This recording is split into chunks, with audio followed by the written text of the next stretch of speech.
Hello and welcome to the Business of Story. I'm Park Howell and I'm so glad you're with us today. Now, I bet you love what you do and you've probably invested tons of time, money, and energy to become your customer's go-to resource. But you have those dark days too when you question the career track you're on. For instance, I recently learned that small animal veterinarians and practitioners are leaving the profession at a startling rate because of the pressures of providing health care to pets and their human owners have them questioning their stressful career choice. So I was invited by the American Animal Hospital Association to inspire these critical caregivers to share their stories, underscoring the importance of their contributions to society.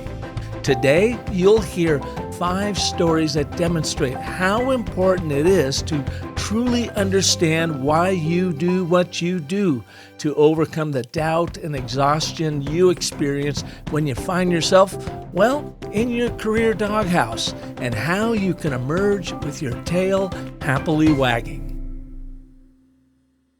Last Thursday, I emceed the Express Yourself stand-up storytelling evening for the American Animal Hospital Association, which goes by the marvelous acronym of AHA. This annual gathering was at the Gaylord National Resort in National Harbor, Maryland. The goal of the evening was to encourage veterinarians, technicians, administrators, and staff in vet med that, even though their jobs are difficult at times, that it's all worth it to their animal and human clientele. AHA had 5 volunteer storytellers who I worked with for weeks leading up to the event. They first learned the ABT, the and, but, therefore story framework to build their narrative intuition around the 3 forces of story of agreement, contradiction, and consequence. It's another way of thinking of the 3-act story structure of setup, problem, and resolution. Then we built upon the ABT using the 5 primal elements of a short story for big impact on which they crafted their stories. The final instruction I gave them was to focus their short story on an aha moment in their career that illustrates why they do what they do in vet med and how the most difficult circumstances often lead to the greatest successes in their careers. Among their training resources, I had them watch my TEDx talk, which was about finding your scenes and then your story will find you. And by scenes, I mean moments that have shaped who you are today.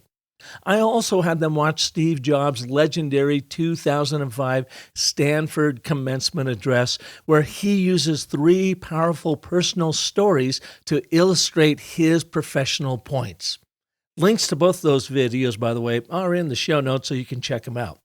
Now, these doctors, vet techs, and administrators agreed to share their stories with you, not only to demonstrate the powerful narrative frameworks in action, but to hopefully inspire you to muddle through the tough times, because it is these very trials that demonstrate your talent, expertise, and commitment to your profession.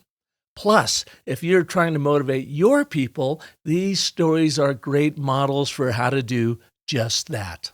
One last thing I want to point out is that what you're about to hear are the Zoom rehearsals leading up to them actually going on stage. So while they're still working out their delivery of each of their stories, what I really want you to pay attention to is the story structure, the moments that they're sharing, and how they make you feel.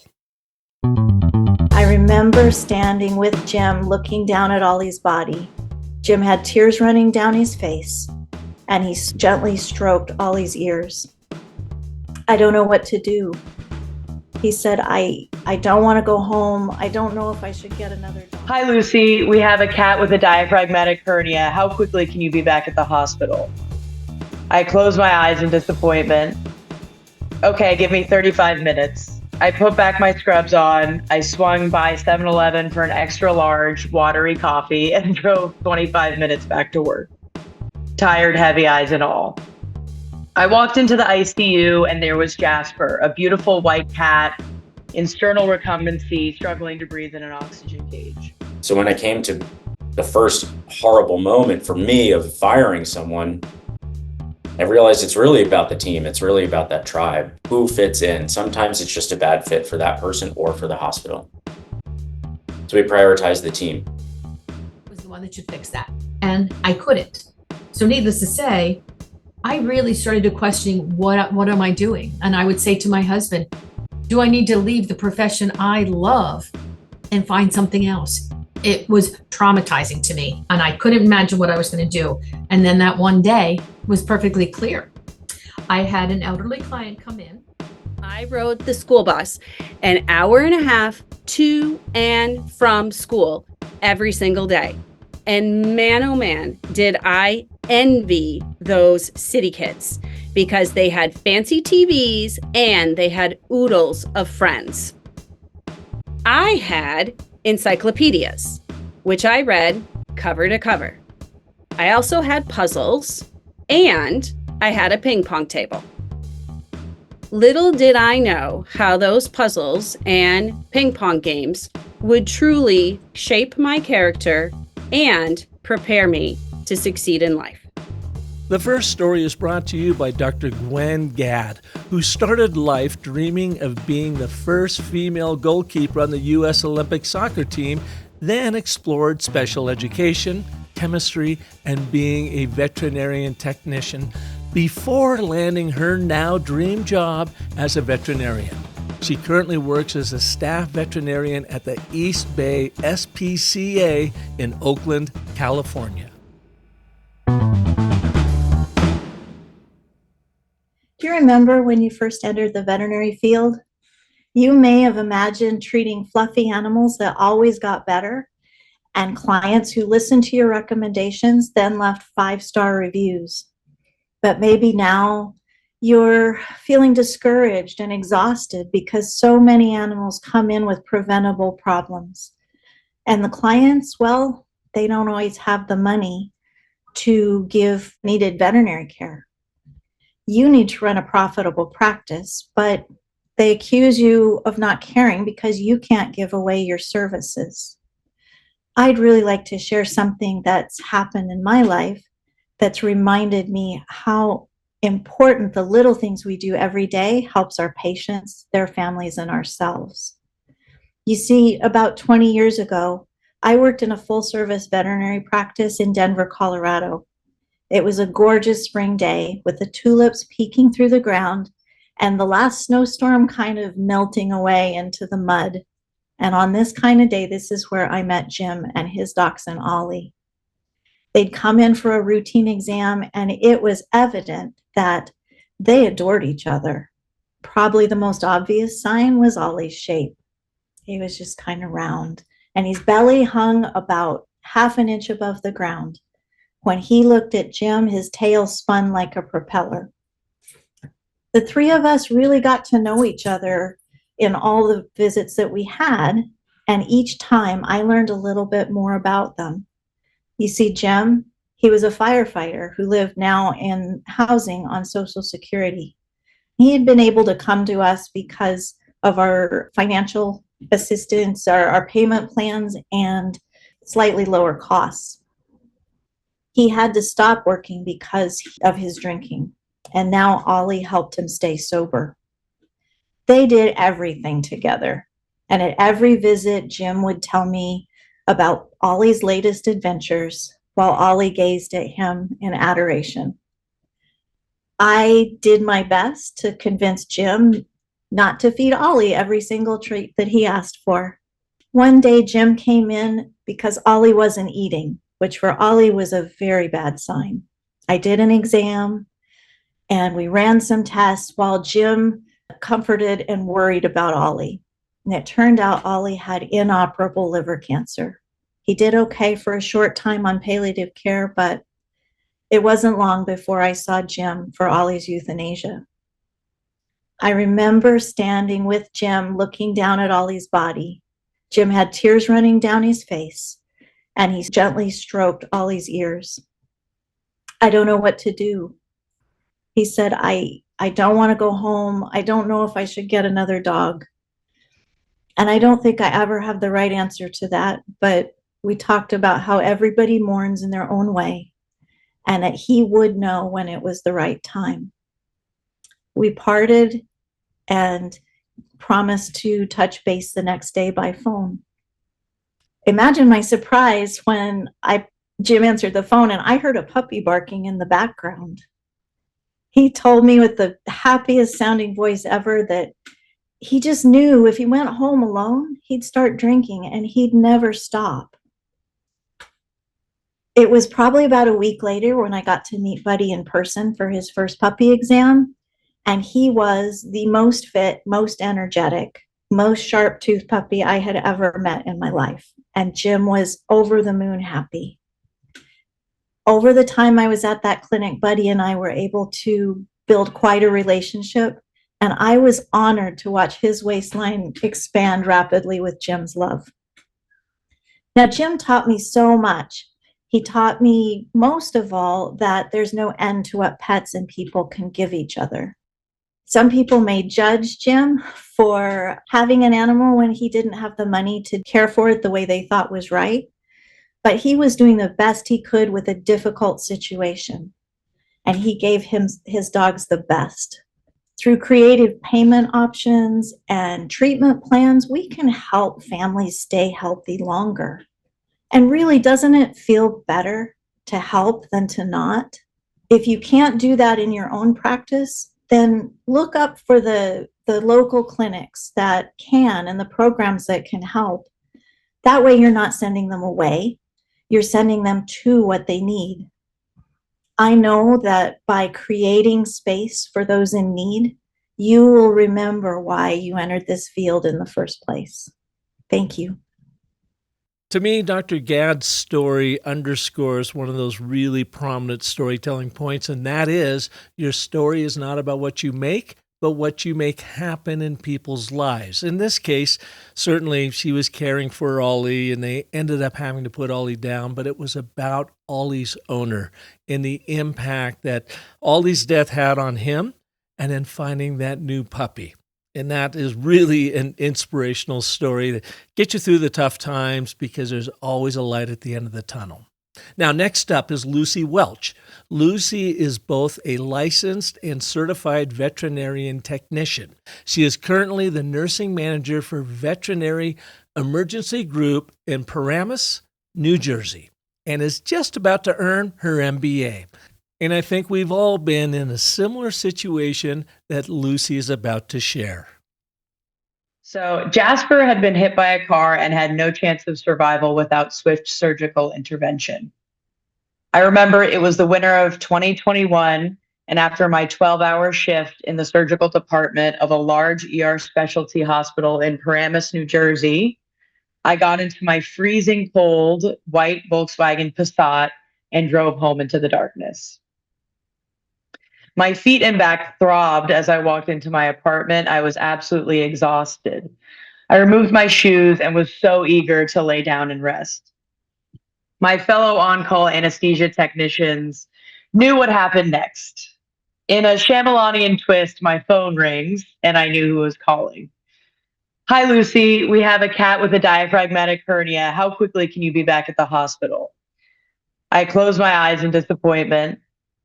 Okay, give me 35 minutes. I put back my scrubs on. I swung by 7-Eleven for an extra large watery coffee and drove 25 minutes back to work. Tired, heavy eyes and all. I walked into the ICU and there was Jasper, a beautiful white cat in sternal recumbency, struggling to breathe in an oxygen cage. I knew time was of the essence. I checked my math for my anesthetic drugs, pulled them up, pulled an assistant from the ICU, set the OR, and hit the ground running. And just like that, I was no longer tired. I felt the adrenaline and urgency of the moment to save a life. I intubated Jasper as fast as possible and asked the surgeon, Dr. Fettig, if I could place 2 cephalic peripheral intravenous catheters. He said, I don't think you're going to be able to, but go for it. Let's just get going. We don't have much time. In the event of an emergency or crash, I wanted multiple points of IV access so I could provide the highest standard of care in that critical moment.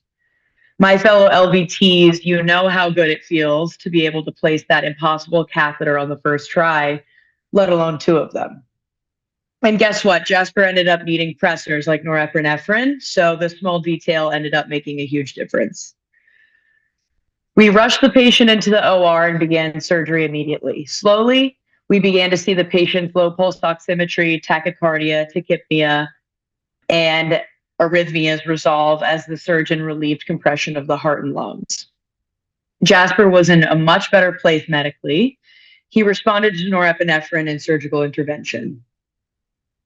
At that moment, Dr. Fettig, a skilled surgeon, and I felt an empowering sense of teamwork. After an hour and a half of surgery, I moved Jasper into the ICU, knowing that Dr. Fettig and I had just saved a life. As an anesthesia technician, I don't often meet the owners, but I know that they had been up all night worried sick about Jasper. I washed up, rounded my ICU nurses, cleaned my OR, got into my car, and drove home at a frigid 2 a.m. But this time I had a warm smile on my face the whole drive home. We had saved another life in the dead of night. Through every exhausting and exhilarating moment, we cared for Jasper and ultimately his owners. So that is why we do what we do. Well, Jasper can attribute the saving at least one of his 9 lives to Lucy Welch being on call. Next up, Dr. Benjamin Donati is co-founder and managing partner of Apex Vets. He specialized in pet emergency care before starting his own hospital in Bethesda, Maryland. Here's Ben. If your vet hospital's going to treat animals, there's one thing that's super important, and that's that you actually open your doors for business. Well, I thought our project was dead on arrival. I'm Ben Donati. I'm the co-founder of Apex Vets. It's a specialty emergency hospital in Silver Spring, Maryland, not too far from the conference. And I've always really been a person who cares about my tribe and cares about the people around me. I have the Maryland flag on the back of my car. This is where I went to undergrad.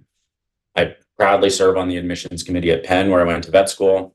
I talk lovingly about my time in Brooklyn, where I did my internship. But through all of these experiences, it's always been for me about the people and the tribe. And when I became a vet, I knew that I wanted to help pets together. I wanted a team. I wanted that tribe. And my goal was and is to care for the people who care for the animals. So after practicing as an ER doctor and a medical director for a few years, I had found some amazing colleagues and a wonderful now business partner. And we decided, let's jump in. I moved from New Jersey to Maryland after quitting my job into the great unknown. And I worked around the country doing per diem to make money to support the lifestyle of someone trying to start a business, trying to start a hospital. I spent long nights looking at architectural documents, construction documents, legal documents. And I got intimately familiar with being frustrated by architectural documents, construction documents, legal documents. And, really, the thing for me was getting these people together. So I was fortunate enough, 9 people from out of state chose to move to Maryland, doctors and nurses, some from New Jersey, some from Texas. And we actually pulled in 32 other people who had enough trust in me that we would have a hospital for them to work in. And I promised them this date, October 23rd, 2023.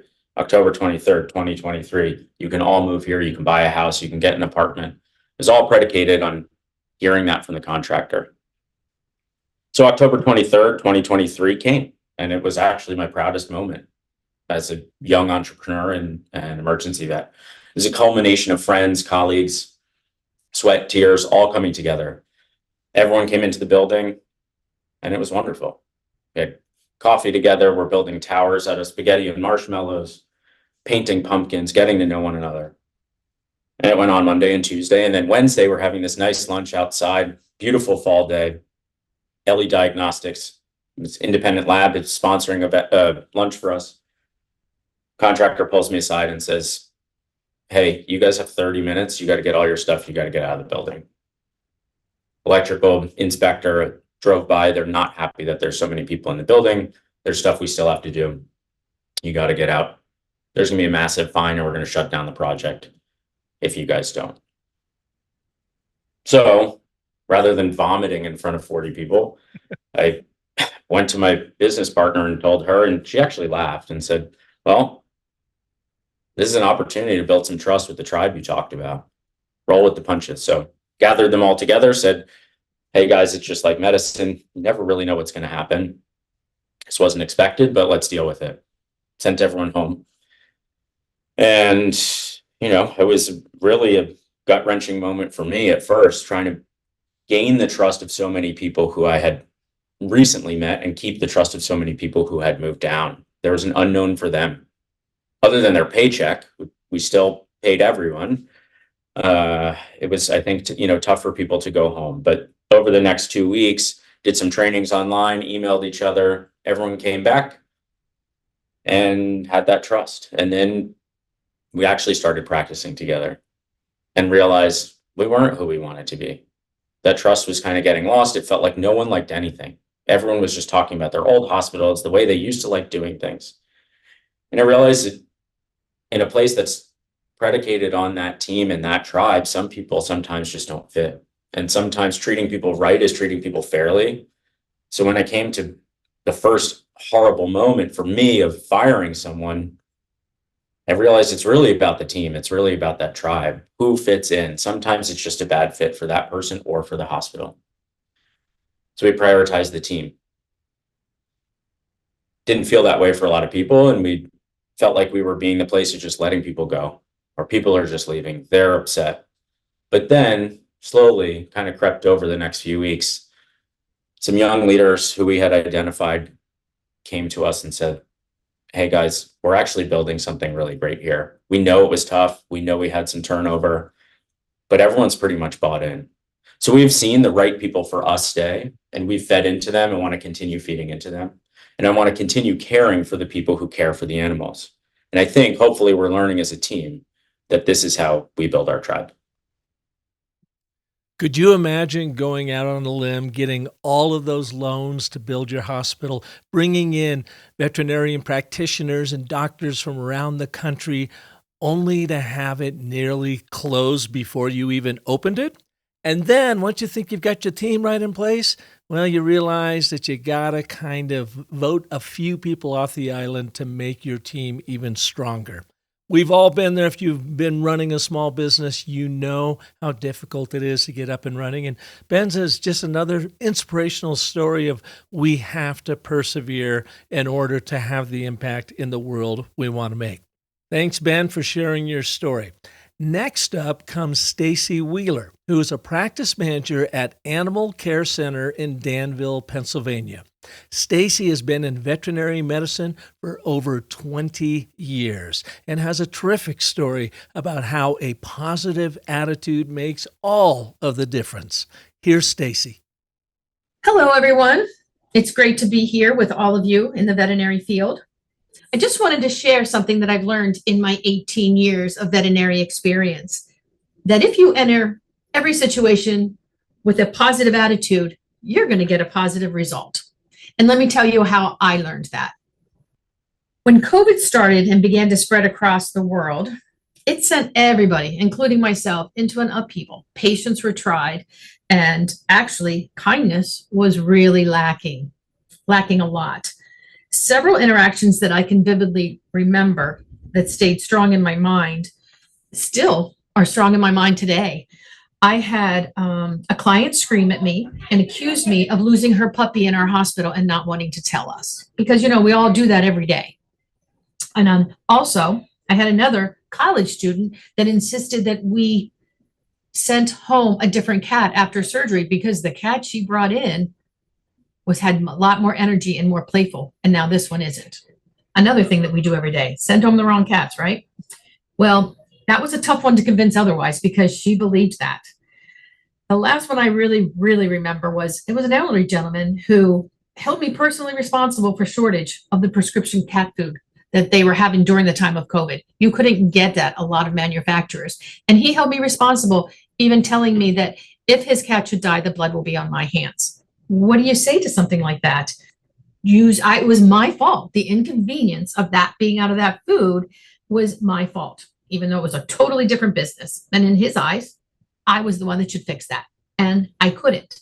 So needless to say, I really started to question what am I doing? And I would say to my husband, do I need to find another profession? Do I need to leave the profession I love and find something else? It was traumatizing to me, and I couldn't imagine what I was going to do. And then that one day was perfectly clear. I had an elderly client come in, and she needed to get WD for her dog that was diabetic, and she couldn't find it. We didn't have it. Our website didn't have it, our online pharmacy. So I said to her, let's try Chewy. And she looked at me with huge eyes and said, I don't know the computer system. I couldn't begin to start to even order anything off online. So I said, okay, let's do it together. We can do it together.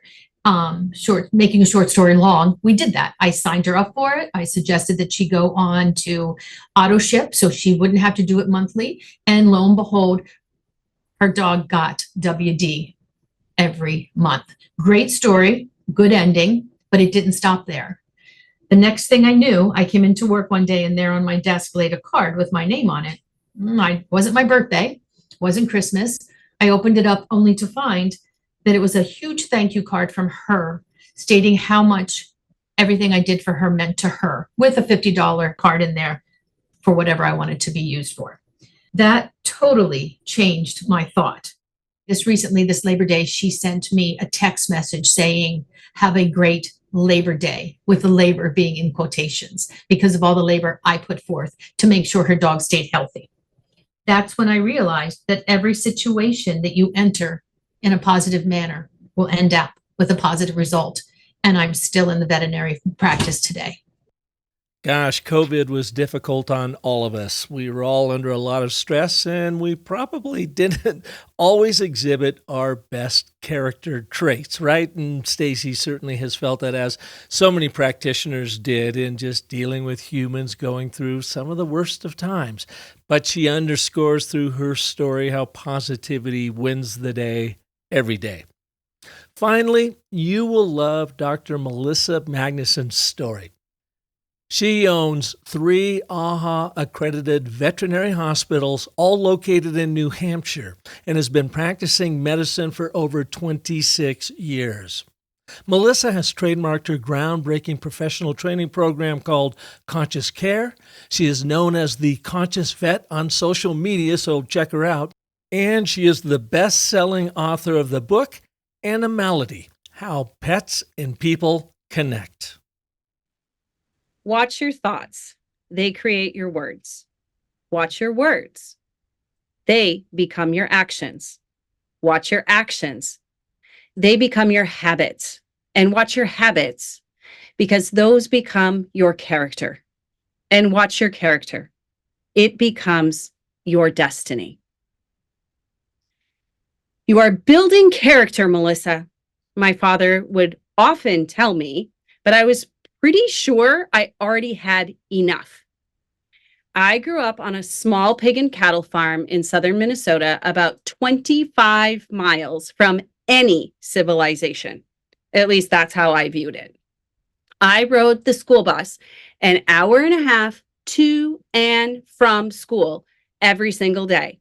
And man, oh man, did I envy those city kids, because they had fancy TVs and they had oodles of friends. I had encyclopedias, which I read cover to cover. I also had puzzles, and I had a ping pong table. Little did I know how those puzzles and ping pong games would truly shape my character and prepare me to succeed in life. Since I didn't have a TV, I had to discover a lot of different ways to occupy my time. And my mother loved puzzles. She would open up her blue card table and place it on our green shag carpeting and dump out this gigantic puzzle. And we'd have to sort the flat pieces in one box top and then the other pieces in the other box top. We'd take those flat pieces and we would make the edge of that puzzle. That went rather quickly. But then we had to do the middle pieces. And when we did the middle pieces, That took much patience and persistence. We had to plant each little puzzle piece there because my mother loved English gardens. They were her favorite puzzles to put together, and they weren't exactly easy. But after hours, well, actually days, weeks, even sometimes months, we would finally have this beautiful English garden emerge. Now, my dad, on the other hand, wasn't much into puzzles. He had these thick, weathered hands, which really weren't very good at picking up puzzle pieces, but he loved to play ping pong. And he and I, on cold, winter, frigid days in Minnesota, which we had many of them, we would go to the basement and play ping pong for hours on end. And he was a highly skilled ping pong player. Like John Deere should have sponsored this man. And he never allowed me to win, and he beat me every single time. The score was typically 21-0. And as I practiced some more and some more, I would get a few points here or there, like maybe 2 or 3 points. And I remember in college coming home to play him, I scored my all-time high of 18 points. But he never let me win. And I was very frustrated with this condition. And I often would throw my paddle down, stomp my foot, stick out my lower lip and say, "Dad, it's not fair. You never let me win." And my dad, with his rugged farmer face, would get calm and put a little smile at the edge of his lips and say, "Melissa, it looks like you're going to have to practice a little bit harder." And I would swallow hard and pick up my paddle, go back to the table, determined to get better and better at ping pong. It wouldn't be until my senior year of veterinary school when I would discover how puzzles and ping pong games were truly preparing me for this veterinary career. You see, the edges of the puzzle is what veterinary school gives us. They give us the framework for critical thinking and for problem solving. And then the middle pieces are the patients, the clients, the client history, the diagnostic. All of those things fill in the middle of the puzzle, which hopefully we will eventually see the picture emerge, and then we can make the proper diagnoses. I use this puzzle analogy quite frequently with my clients, and I tell them the more puzzle pieces we have, the better picture I can see to diagnose your pet. And the fewer puzzle pieces that we have, the more difficult it becomes to actually diagnose that pet. But with enough information, we typically can see that diagnosis emerge. So what about ping pong games? Well, it turns out that my dad's desire to never let me win actually helped me, because I learned that failure is not the end of the world, but rather a stepping stone for growth. No matter what, I would practice and practice and practice, and I would never, ever win. This reminds me, and perhaps reminds you, a little bit of veterinary medicine. A lot of times we are practicing and we are seeing those clients and having those difficult patients or those difficult cases. And despite no matter how hard we try, we never win. And it feels like we're failing over and over again. But we do learn and we become much more resilient every single time that happens. In my 26-year journey as a veterinarian, puzzles and ping pong games have truly shaped my character. I have put together some pretty difficult puzzles, despite not having all the pieces. And I have also learn to fail gracefully and pick up my paddle and keep on learning. Your thoughts create your words, and your words create your actions. And your actions, those become your habits, and your habits become your character, and your character becomes your destiny. I challenge each and every one of you to look at the puzzles you have put together in your life and the ping pong games that you have played. Do you throw down your paddle, put your hands on your hips and say, "It's not fair"? Or do you pick up that paddle and keep practicing a little bit more? How thoughtful are you about the way you react to your life? Because your thoughts really do become your destiny. Well, this was a really interesting show for me because in all of the 8 years that I've been producing The Business of Story, I've never actually brought you as a listener into a training scenario like I was doing with the American Animal Hospital Association. And I hope you got some aha moments out of it for your storytelling. Now, if I can be of service to you and your people through an in-person training program, a virtual session, or a hybrid of both of those, then please reach out to me at park@businessofstory.com. And of course, I've got some immediate training available to you if you take the ABTs of Storytelling micro training online course. It's only 3 modules, 1 hour long, and it will revolutionize how you communicate by building your narrative intuition using the and, but, therefore framework. Check it out at businessofstory.com/ABT. Thanks for sharing this episode with anyone you know who would benefit by growing as a more concise, confident, and compelling storyteller. And if you do me a huge favor, jump over to iTunes and give us a rating and review, a 5-star thumbs up if you like, but it really helps us get found in the noisy, cacophonous world that we all compete in. I'd like to thank Caden Howell for editing this show, Marissa Hill for marketing and community development, and Darius Holbert for our marvelous custom theme music. Please join me next Monday when David Kyle of Beloved Brands will join us to talk about how you can define and share your purpose-driven brand story to have the impact in the world you seek. Until then, remember that the most potent story you'll ever tell is the story you tell yourself. So make that one a great one. Thanks so much for listening.